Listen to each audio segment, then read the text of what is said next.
नमस्कार। आज हम एंटीजेंस के संबंध में, प्रतिजन के संबंध में बातचीत करेंगे। प्रतिजन, एंटीजन वो पदार्थ हैं जो देह के लिए अपरिचित पाए जाते हैं और जिनके देह में प्रवेश के फलस्वरूप देह में एक प्रतिक्रिया उत्पन्न होती है। इसे इम्यूनोजेंसिटी कहते हैं। इम्यूनोजेंसिटी का मतलब होता है कि देह में जो उपस्थित टी लिम्फोसाइट कोशिकाएं हैं उनकी संख्या में वृद्धि होने लगती है और जो बी लिम्फोसाइट कोशिकाएं होती हैं वो एंटीबॉडी निर्माण प्रारंभ कर देती है। दूसरी जो प्रतिक्रिया है, जो दूसरा रिएक्शन है प्रतिजन के देह में प्रविष्ट होने के फलस्वरूप, ये जो प्रतिजन होते हैं ये जो प्रतिरक्षी उत्पन्न हुए हैं उनके साथ बंधन करने में सक्षम पाए जाते हैं, उनके साथ बंधन स्थापित करते हैं। तो प्रतिजन दो प्रकार के हैं, एक पूर्ण प्रतिजन, एक अपूर्ण प्रतिजन। पूर्ण प्रतिजन में दोनों क्षमताएं होनी चाहिए, देह में प्रतिक्रिया उत्पन्न करने की तथा जो एंटीबॉडी निर्माण हो गया है उनके साथ प्रतिक्रिया करने की, उनके साथ बंधन स्थापित करने की। लेकिन कुछ ऐसे अपूर्ण एंटीजन पाए जाते हैं जो हेप्टेन के नाम से जाने जाते हैं और इनमें क्या होता है कि देह में एंटीबॉडी निर्माण करने में असक्षम होते हैं, लेकिन जो एंटीबॉडी या जो अन्य प्रोटीन है, कोशिकीय प्रोटीन होता है, उसके साथ बंधन करने में समर्थ पाए जाते हैं। तो एंटीजन वो पदार्थ है जो देह में प्रतिक्रिया उत्पन्न करने में और एंटीबॉडी के साथ बंधन करने में सक्षम होते हैं। जो एंटीजन है, प्रतिजन है, उसकी प्रकृति किस प्रकार की होती है इसके बारे में हम आज बात करने जा रहे हैं। तो प्रतिक्रिया जो प्रतिजन है उसका जो भौतिक स्वरूप है उसके बारे में बात करते हैं कि जो प्रतिजन होता है जीवाणु विषाणु के रूप में पाया जाता है और जो जीवाणु है, बैक्टीरिया है, उसका पूरी कोशिका या उसका कशाप या उसका जो कैप्सूल है या उसकी सेलवाल है या उसके द्वारा उत्पन्न टॉक्सिन है, समस्त चीजें प्रजनन के रूप में कार्य करती हैं। इनके अलावा जो पोलन ग्रेन्स होते हैं, पुंकेसर होते हैं, जो अंडे की सफेदी होती है, जो प्रतिलोपित अंग होते हैं और वायरस, प्रोटोजोआ, हेलमिंथेस समस्त जो देह में आक्रमण करके देह को विकृत करते हैं, बीमार करते हैं, समस्त एंटीजन के रूप में पाए जाते हैं। तो भौतिक रूप में एंटीजन किसी भी प्रकार के पाए जा सकते हैं।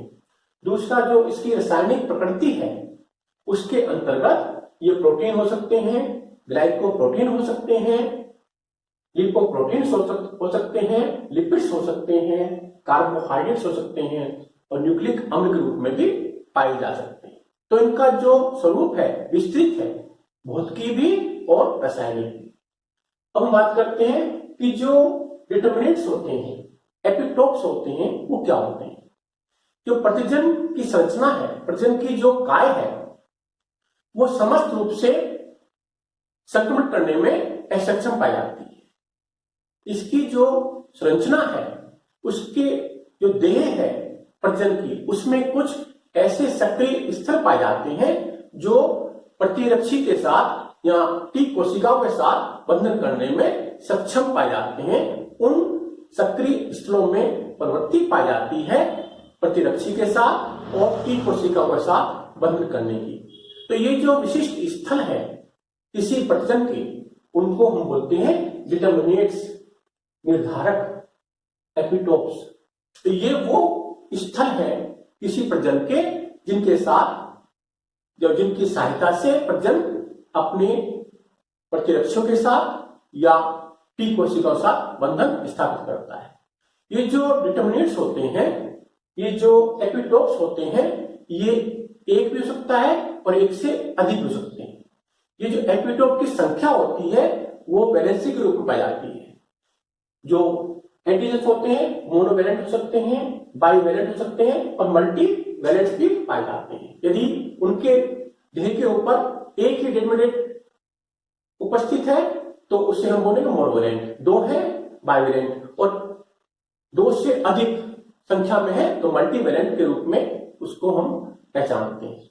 जैसे जैसे इसकी संयोजकता वैलेंसी बढ़ती है, डिटरमिनेंट्स की संख्या बढ़ती है, वैसे वैसे हम बात करते हैं जो एंटीजेंस के प्रकार होते हैं। कुछ एंटीजेंस टी लिम्फोसाइट कोशिकाओं द्वारा, कुछ बी लिम्फोसाइट कोशिकाओं द्वारा पहचाने जाते हैं। तो उनकी जो पहचान की जो प्रकृति है, पहचाने जाने की प्रकृति है, उसके आधार पर हम इनका वर्गीकरण करते हैं इन प्रतिजनों का।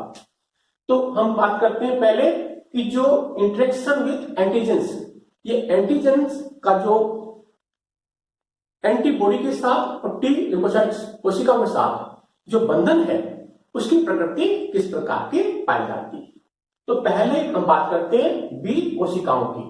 बी कोशिकाएं एंटीबॉडी का निर्माण करती हैं और एंटीबॉडी और प्रतिजन दोनों प्रत्यक्ष रूप से एक दूसरे के साथ बंधन स्थापित करते हैं, और इस प्रतिक्रिया के अंतर्गत जो कॉम्प्लेक्स बनता है वो बाइनरी प्रकार का पाया जाता है, प्रतिजन प्रतिरक्षी।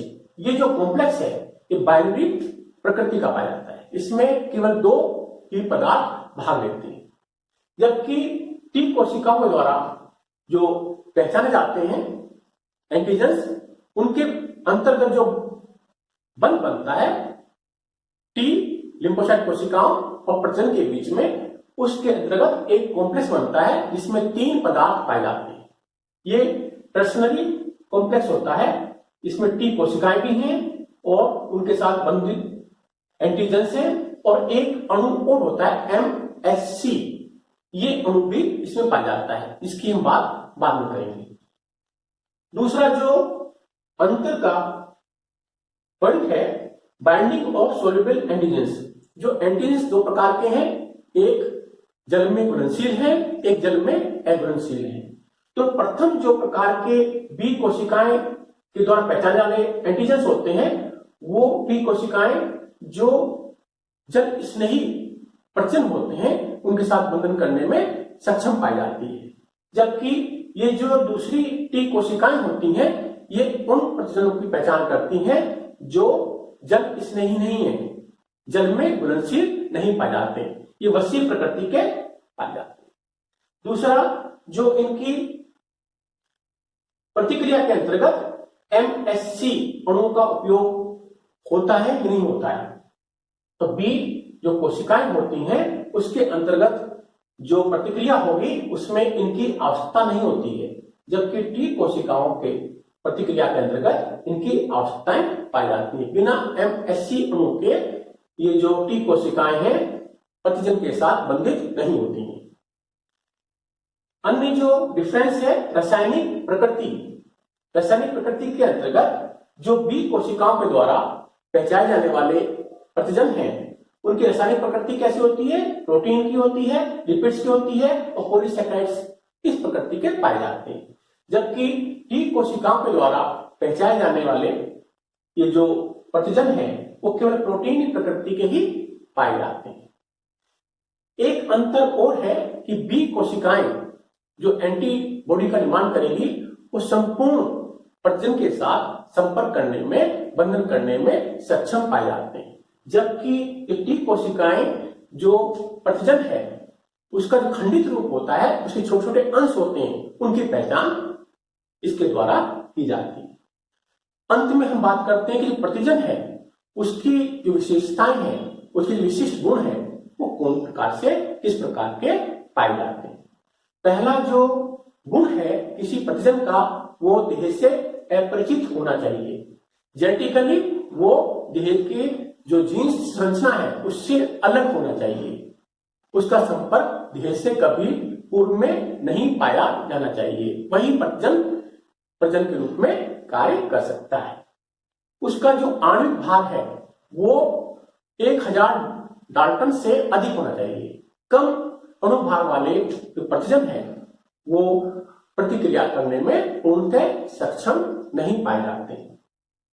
जो इनकी रासायनिक जटिलता है, जो मॉलिक्यूल अधिक जटिल रासायनिक प्रकृति के पाए जाते हैं वही प्रजनन के रूप में कार्य कर सकते हैं। जो सामान्य प्रकृति के हैं वो प्रजनन के रूप में कार्य करने में असक्षम पाए जाते हैं। जो उनका विन्यास है, जो इनकी संरचना होती है प्रजनन की, उसका विन्यास भी निश्चित प्रकार का पाया जाना चाहिए, विशिष्ट प्रकार का पाया जाना चाहिए, जब भी वो प्रजनन क्रिया करने में सक्षम पाए जाते हैं। और अंत में है मोबिलिटी, गतिशीलता। जो अणु गतिशील होते हैं उनमें